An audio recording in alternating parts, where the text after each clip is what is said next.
ఉండు. అది చట్నీ కొంచుకో పాలే ఉన్నా పోస్తారా అని అడిగాను. దాన్ని అక్కడ పెట్టు.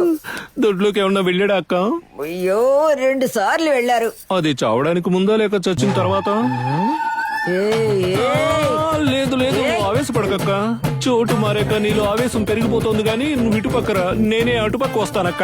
రా అక్క, అప్పుడు తిట్టినా పర్వాలేదు. వీడికి ఏం చేయాలో అర్థం కావట్లేదేమో. కొంచెం కూడా సిగ్గు శరం లేకుండా తాతయ్య చేసిన రోజునే సవాల్ విసురుకుంటున్నారు. నా విశ్వాసాన్ని చూపించే రోజు వచ్చింది. పెద్దయ్య గారిని త్వరగా తీసుకువెళ్ళాలి. ఏమా బాడీలోంచి వజ్రాన్ని తీసేస్తావుగా? అదంతా వచ్చిన దగ్గర నుంచి చూస్తున్నా రామ్మ పొమ్మ అని అంటున్నా. అది కాదు, మర్యాదగా గోపాల పిల్లలు, లేదంటే మొత్తం ఇప్పేసి నువ్వు చీరలో చాలా అందంగా ఉన్నావు, కొంచెం అడ్జస్ట్ ఆడవాళ్ళు చాలా పాపం. ఇవన్నీ వేసుకోవడం కష్టంగా ఉంది. చూసుకుందాం.